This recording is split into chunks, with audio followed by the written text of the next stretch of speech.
Hello students, welcome back to our channel. तो बच्चों, आज हम लोग कवर करने वाले हैं सॉल्यूशन का लेक्चर नंबर 3। इससे पहले हम लोग 2 लेक्चर्स ऑलरेडी कवर कर चुके हैं, जिसमें हम लोगों ने फर्स्ट में सॉल्यूशन का बेसिक्स पढ़ा था, सेकंड में हम लोगों ने कंसंट्रेशन टर्म्स देखे हैं with Intex exercises of NCERT.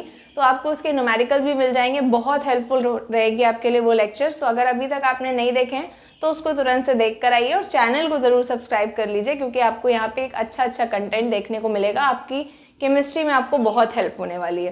तो बच्चों, आज का जो हमारा टॉपिक होने वाला है that is solubility of gases in a liquid. हम लोगों ने ऑलरेडी देखा कि हम लोग ऐसे सॉलिड वगैरह डिसॉल्व करा देते हैं लिक्विड में, तो उसके लिए हम लोगों ने कंसंट्रेशन टर्म्स पढ़ लिए, मोलारिटी ये सब पढ़ लिया। आज हम लोग स्पेशली बात करेंगे कि अगर हम लिक्विड में किसी गैस को डिसॉल्व करना चाहते हैं तो हमें कैसे पता चलेगा कि गैस हमारी किस बात पे डिपेंड करती है, गैस कितनी डिसॉल्व होगी, इसके डिपेंडेंट फैक्टर्स क्या क्या हैं, हेनरी लॉ के एप्लीकेशंस क्या क्या हैं, क्योंकि बोर्ड में बच्चों आपको डायरेक्ट इसके एप्लीकेशन से, स्टेटमेंट से और इवन न्यूमेरिकल से क्वेश्चन मिलता है। तो आज के हम लोग लेक्चर में इसको पूरा कवर करने वाले हैं। डोंट वरी, बने रहिएगा, आपको चीज़ें बिल्कुल अच्छे से समझ में आ जाएंगी। तो बच्चों, ये जो 3 स्टेटमेंट लिखे हैं, I will explain one by one. ये तीनों के तीनों स्टेटमेंट आपको अपनी एनसीईआरटी बुक में देखने को मिलेंगे कि हेनरी लॉ क्या बोलता है एट कांस्टेंट टेम्परेचर। सबसे बड़ी बात तो यही है कि टेम्परेचर कांस्टेंट करके इन्होंने बताया है। क्या बताया है कि the solubility of gas in a liquid is directly proportional to the partial pressure of gas above the surface of liquid और सोल्यूशन। मतलब कि अगर आप किसी गैस को लिक्विड में डिसॉल्व कराना चाहते हैं तो कांस्टेंट प्रेशर पर उसकी जो सॉल्युबिलिटी है, मतलब वो कितना डिसॉल्व होगी, ये इस बात पर डिपेंड करेगी कि उसका पार्शियल प्रेशर कितना है। यानी अल्टीमेटली इसका रिलेशन किससे आया, सीधा सीधा प्रेशर पे। अगर आप ज़्यादा पार्शियल प्रेशर होगा किसी गैस का तो उसकी सॉल्युबिलिटी ज़्यादा हो जाएगी, अगर किसी गैस का पार्शियल प्रेशर कम है तो उसकी सॉल्युबिलिटी कम हो जाएगी। सेकेंड स्टेटमेंट ये भी आपको देखने को मिलेगा। अच्छा बच्चों, जो पार्शियल प्रेशर ऑफ गैस होता है, सॉल्युबिलिटी की अगर हम बात कर ही रहे हैं तो सॉल्युबिलिटी हम कैसे निकाल सकते हैं कि जो गैस है वो कितनी प्रेजेंट है हमारी, कितनी लिक्विड में या सॉल्यूशन में गैस हमारी कितनी प्रेजेंट है। तो वो बेसिकली हम कैसे निकाल लेते हैं, मोल फ्रैक्शन से, क्योंकि हमें कोई ना कोई तो कंसंट्रेशन टर्म यूज करना ही पड़ेगा। तो हम मोल फ्रैक्शन की हेल्प से उसकी सॉल्युबिलिटी पता करते हैं। इसलिए सेकेंड स्टेटमेंट लिखा हुआ है कि mole fraction of a gas in the solution is proportional to the partial pressure of the gas over the solution. मतलब सॉल्युबिलिटी मीन्स क्या है, गैस कितनी डिसॉल्व हुई। गैस कितनी डिसॉल्व हुई ये हमें कौन बताएगा, किसी ना किसी कंसंट्रेशन टर्म की हम हेल्प से निकालेंगे। और गैसेस के केसेस में बच्चों हम लोग किसकी बात करते हैं, मोल फ्रैक्शन की बात करते हैं, क्योंकि यहाँ से जो स्टेटमेंट है वो आपका डाल्टन्स स्टेटमेंट का भी कंटेम्प्रेरी है ये साथ ही साथ। नेक्स्ट एक और स्टेटमेंट दिया हुआ है एनसीईआरटी में ही, the partial pressure of the gas in vapour phase is proportional to the mole fraction of the gas in the solution. ठीक है बच्चों, एक मिनट।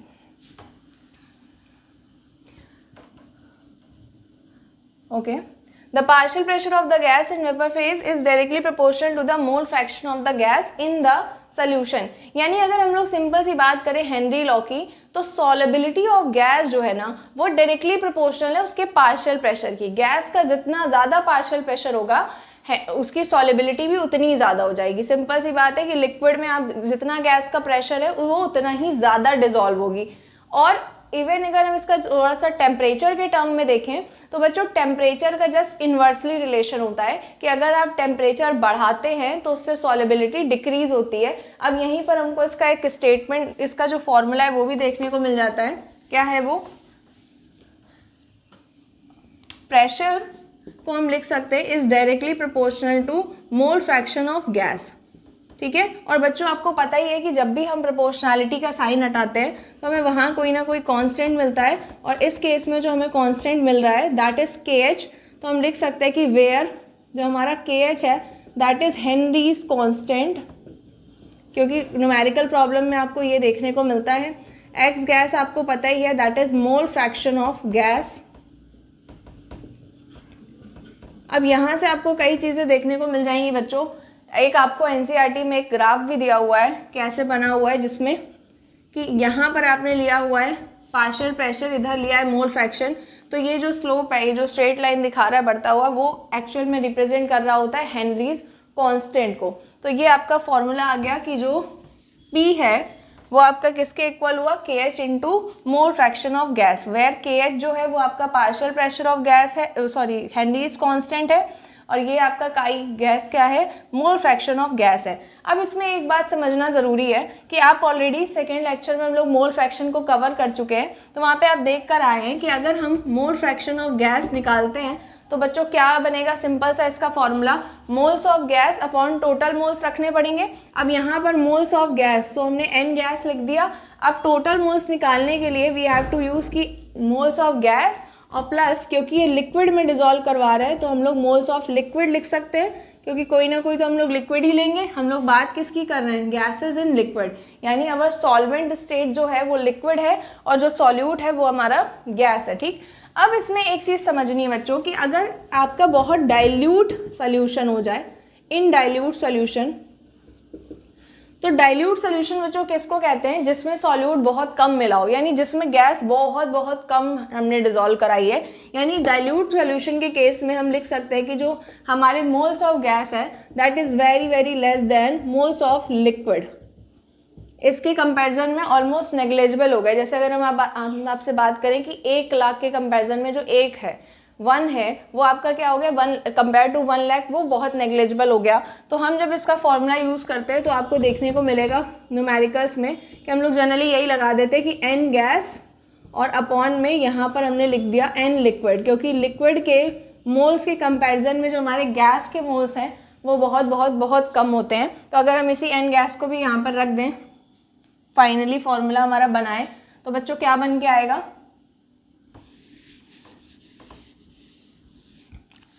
तो बच्चों ये देखो क्या हो जाएगा कि ये जो P है वो आपका आ जाएगा KH into moles of gas upon moles of liquid. तो ये भी आप याद रखेंगे, क्योंकि जब हमें क्वेश्चंस मिलते हैं ना तो इस वाले फॉर्मूले से सॉल्व हो रहे होते हैं, वहाँ पे हमें देखना होता है कि अगर मोल्स ऑफ गैस बहुत कम है तो उस कंपैरिजन में जो हमारा मोल्स ऑफ लिक्विड है उसी को हम कंसीडर करेंगे, मोल्स ऑफ गैस वाला टर्म टोटल के केस में हटा देंगे।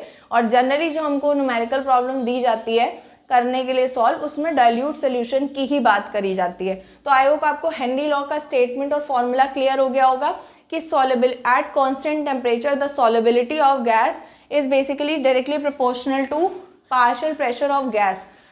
जो भी गैस का पार्शियल प्रेशर होगा उसी पर आपकी सॉल्युबिलिटी डिपेंड करेगी। अगर पार्शियल प्रेशर कम होगा सॉल्युबिलिटी कम हो जाएगी, पार्शियल प्रेशर ज़्यादा होगा प्रेशर ऑफ गैस तो सॉल्युबिलिटी ज़्यादा हो जाएगी। अब एक और चीज़ यहाँ से अगर हम लोग देख लें, KH का रिलेशन अगर देखें तो बच्चों KH का जो मोल फ्रैक्शन के टर्म्स में अगर हम प्रेशर को ले लें तो मोल फ्रैक्शन के टर्म्स में जो रिलेशन आएगा वो इन्वर्सली प्रोपोर्शनल का आएगा। मतलब अगर मोल फ्रैक्शन कम है तो KH की वैल्यू ज़्यादा होगी, यानी सॉल्युबिलिटी भी आपकी क्या हो जाएगी, सॉल्युबिलिटी ज़्यादा KH कम, सॉल्युबिलिटी कम KH की वैल्यू ज़्यादा। क्योंकि NCERT में एक टेबल है वो अभी हम लोग देखेंगे। सबसे पहले हम लोग ज़रा इसका टेम्परेचर का रिलेशन भी देख लेते हैं कि क्या हो जाएगा।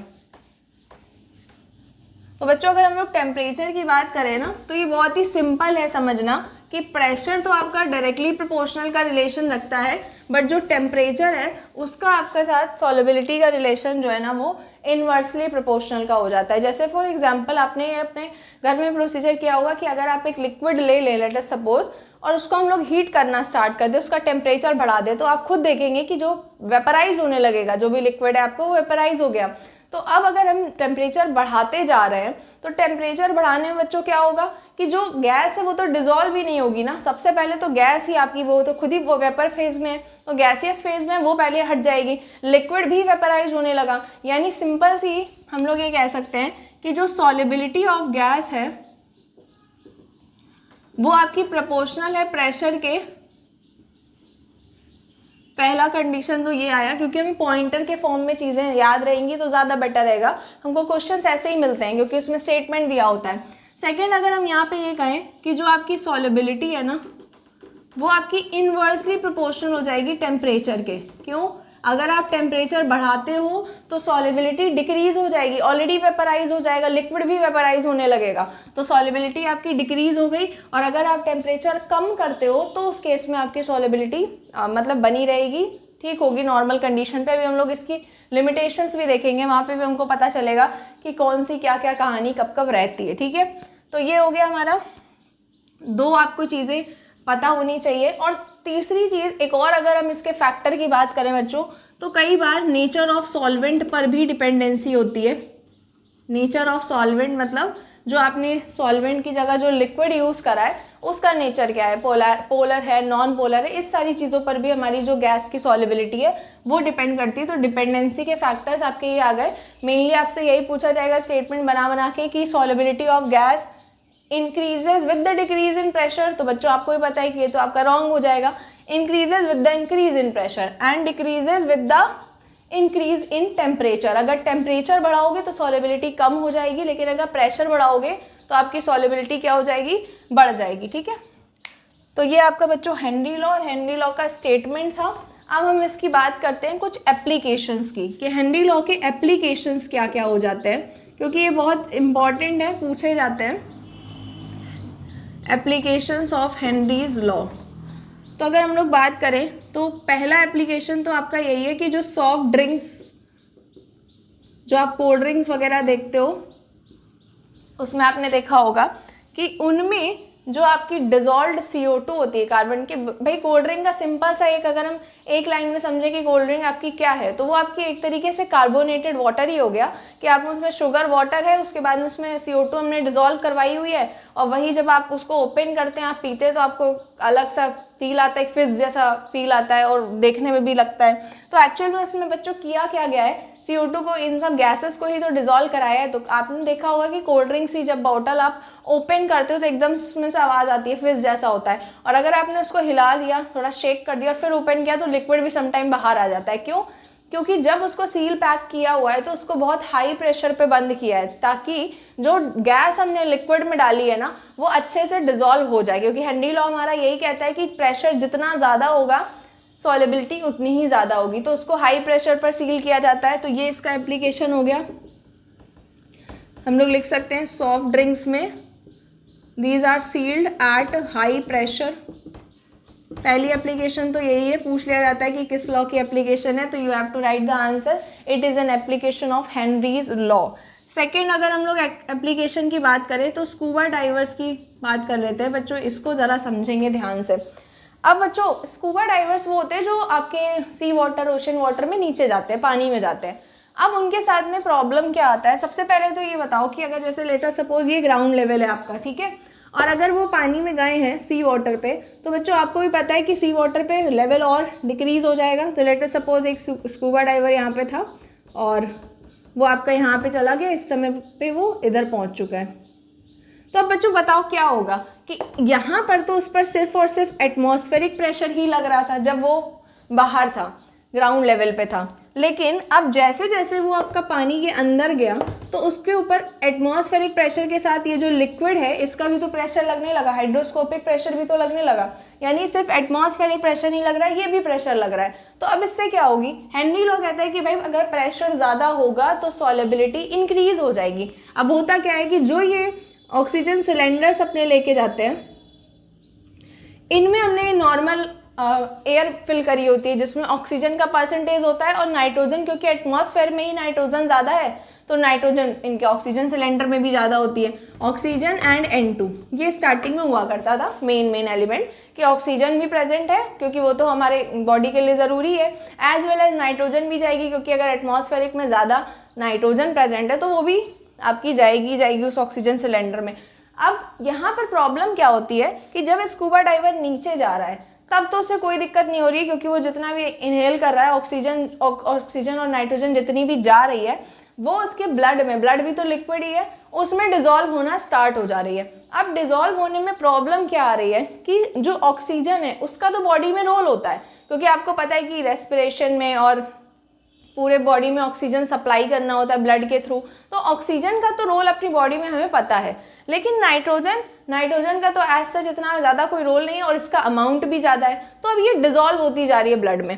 अब प्रॉब्लम क्या आएगी, जब तक नीचे जा रहा है प्रेशर बढ़ता जा रहा है तो नाइट्रोजन अपने अच्छे से डिजॉल्व होती चली जा रही है, ऑक्सीजन भी, ऑक्सीजन का तो यूज़ है बॉडी में तो वो काम में भी आ रही है। ठीक, अब बच्चों क्या हो रहा है कि जैसे ही ये ऊपर आना स्टार्ट करता है स्कूबा डाइवर, अब बताओ जब ये ऊपर आएगा तो प्रेशर क्या होगा, कम होगा, क्योंकि जो प्रेशर अभी तक इंक्रीज हो रहा था, अब ऊपर आने में मान लो तेज स्पीड से आ रहा है तो सडन डिक्रीज होना स्टार्ट हो जाएगा। अब सडन डिक्रीज में प्रॉब्लम क्या आती है कि ये जो नाइट्रोजन गैस है जो ब्लड में प्रेजेंट है, अब इसकी डिजोल्बिलिटी कम होना स्टार्ट हो जाएगी, क्योंकि सॉल्युबिलिटी ऑक्सीजन का तो बॉडी में यूज है बट नाइट्रोजन का तो एज सच यूज नहीं है, तो इसकी सॉल्युबिलिटी डिक्रीज होना स्टार्ट हो जाएगी। हम प्रेशर कम कर रहे हैं तो ये नाइट्रोजन क्या करती है ब्लड में, जब भी कोई गैस लिक्विड से बाहर आती है सडन प्रेशर डिक्रीज होता है तो बबल्स का फॉर्मेशन करती है। आप इसको कोल्ड ड्रिंक की बॉटल से भी देख सकते हैं, अगर आप शेक करते हैं और हिलाते हैं तो बबल्स बनने लगते हैं ना, उससे गैस बाहर आ रही होती है लिक्विड से। नाइट्रोजन भी यही काम करती है कि जो ब्लड में ना ऐसे बबल्स बना लेती है और फिर बाहर आने की कोशिश करती है। तो जब जैसे ही स्कूबा डाइवर्स बाहर आते थे तो ये नाइट्रोजन बबल्स बना के और जो बॉडी से बाहर आना स्टार्ट करती थी, तो जो उनकी स्किन है ऐसे नाइट्रोजन बाहर आ रही है, कहीं से भी उसको बाहर आना है क्योंकि प्रेशर हमने डिक्रीज कर दिया है। तो देखते थे एकदम ब्लड सिचुएशन हो गई, बहुत पता नहीं कहाँ से एकदम ब्लड निकल आया और चोट जैसी ऐसा लगने लगा। इसी कंडीशन को बच्चों क्या बोलते हैं, बेंड्स। ठीक, और इसमें क्या है बहुत पेनफुल कंडीशन रहती है, एकदम से बाहर आया स्कूबा डाइवर तो स्टार्टिंग में सोच लेते थे कि किसी ने काट वाट तो नहीं दिया, लेकिन ऐसा नहीं होता है, नाइट्रोजन बाहर आने लगती है बबल्स बना के। तो उसके कंडीशन में हमें क्या देखने को मिलता है कि बेंड्स लाइक सिचुएशन आ जाती है, ऑक्सीजन बाहर नाइट्रोजन बाहर आना स्टार्ट हो जाती है, जिसकी वजह से बहुत पेनफुल प्रोसीजर होता है और कई बार इसमें स्कूबा डाइवर्स की डेथ भी हो जाती है। तो अब इससे बचने के लिए हम लोग ने क्या करा है कि हम लोगों ने इसी नाइट्रोजन ऑक्सीजन के साथ हमने हीलियम को भी मिक्स करना स्टार्ट कर दिया है। अब हीलियम मिक्स करने से बच्चों क्या होगा, अराउंड 11.7% आपकी हीलियम इसमें मिक्स हो जाती है और बाकी आपकी नाइट्रोजन 55% और अराउंड जो भी लेफ्ट ओवर है वो आपकी ऑक्सीजन हो गई। हीलियम बहुत ही इनर्ट गैस होती है, बहुत हल्की गैस होती है, तो ये एक लेयर जैसी क्रिएट कर लेती है जिससे नाइट्रोजन इतनी ज़्यादा ब्लड में डिजोल्व ही नहीं होती है। जब ब्लड में डिजोल्व ही नहीं होती है प्रेशर बढ़ने पर, तो जब बाहर आता है स्कूबा डाइवर तो ये नाइट्रोजन ऊपर ही ऊपर रह जाती है, तो ऊपर से अलग होना स्टार्ट हो जाती है, हीलियम बाहर आना स्टार्ट हो जाती है, बहुत हल्की और इनर्ट गैस होती है।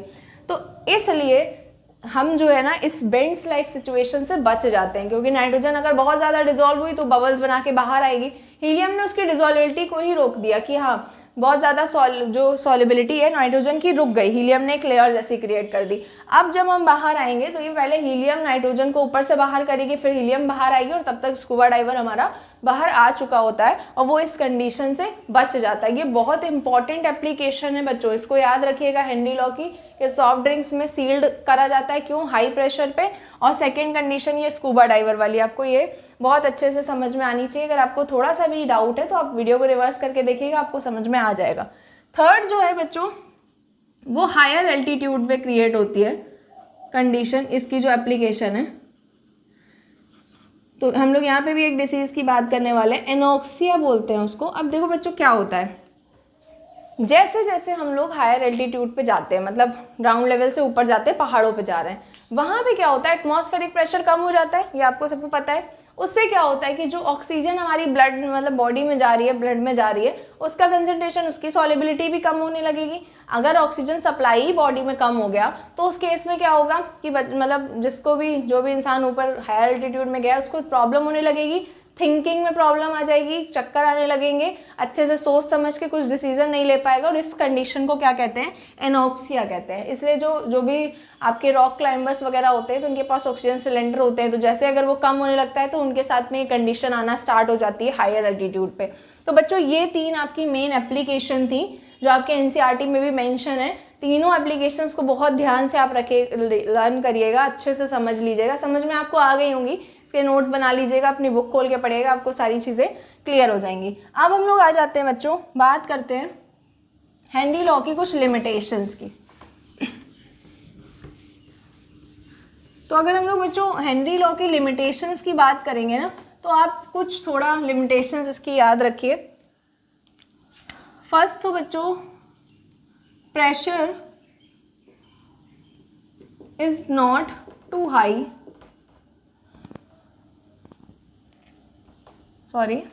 Pressure should not too high, बहुत ज़्यादा प्रेशर नहीं होना चाहिए। अगर बहुत ज़्यादा प्रेशर भी लग गया तो भी भाई गैस डिजोल्व नहीं होगी, लिक्विड ही आपका डिस्टर्ब हो जाएगा उसमें। सेकेंड आपका हो गया temperature should not too low. Temperature बच्चों बहुत ज़्यादा लो भी नहीं होना चाहिए। अगर टेम्परेचर बहुत ज़्यादा लो होगा तब भी वहाँ पे सॉल्युबिलिटी ऑफ गैस में प्रॉब्लम करेगा। तो प्रेशर आपका बहुत ज़्यादा नहीं होना चाहिए, टेम्परेचर आपका बहुत कम नहीं होना चाहिए। तो चलिए बच्चों, अब हम लोग हेनरी लॉ पे बेस्ड एक न्यूमेरिकल देखते हैं जो आपके एनसीईआरटी का ही है। बहुत अच्छे से आपको ये समझना है और इसी तरीके के क्वेश्चंस आपको मिलते हैं।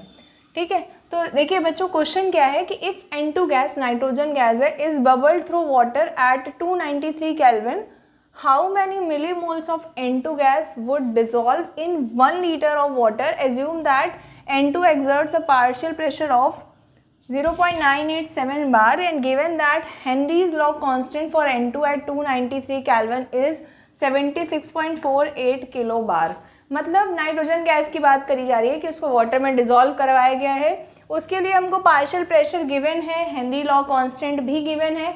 हमसे पूछा ये जा रहा है कि इसके कितने मिलीमोल्स 1 लीटर में डिसॉल्व होंगे। तो हमें मतलब नाइट्रोजन के मिलीमोल्स निकालने हैं, मोल्स निकालने हैं।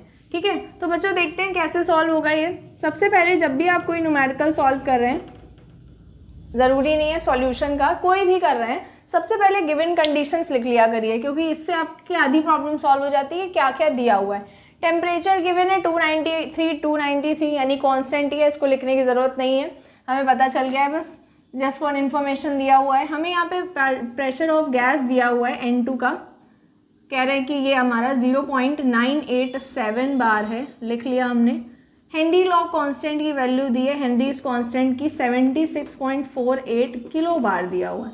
तो बच्चों आप इसको किलो बार को भी बार में चेंज कर लेंगे तो 76.48 इंटू 10⁻³ कराएंगे, तो ये अराउंड आपका, चलिए इसको ऐसे ही रहने देते हैं।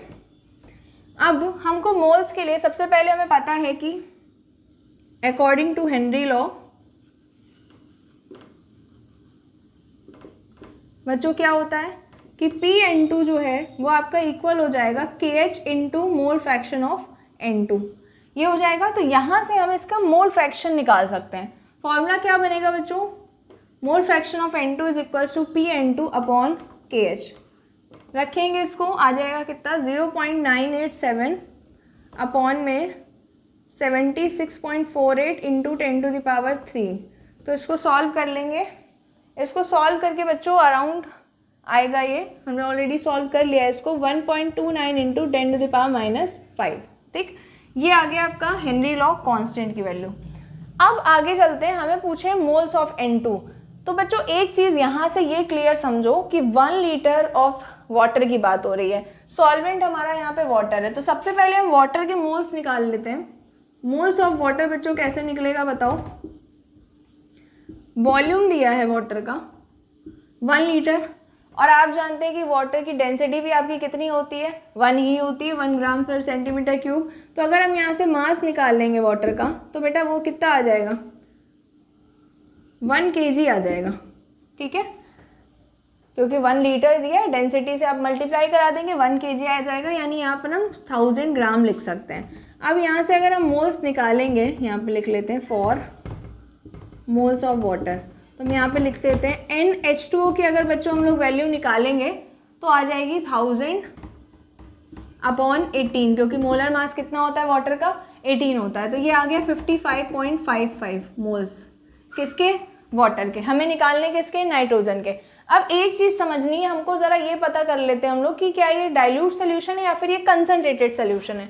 तो बच्चों क्वेश्चन में ही आपसे देखिए बोला था मिलीमोल्स, नाइट्रोजन के मिलीमोल्स डिसॉल्व हुए हैं, और किसके कंपैरिजन में, वाटर के मोल्स तो 55.55 है, मिलीमोल्स तो आपको भी पता है कि 10⁻³ का मल्टीप्लाई करना पड़ेगा, यानी कि जो नाइट्रोजन गैस का अमाउंट है ना वाटर में वो बहुत कम है। डाइल्यूट सोल्यूशन की बात हो रही है, तो अगर डाइल्यूट सोल्यूशन की बात हो रही है तो we can write it as XN2 is equals to NN2 nitrogen के मोल्स, NN2 प्लस NH2O होना चाहिए,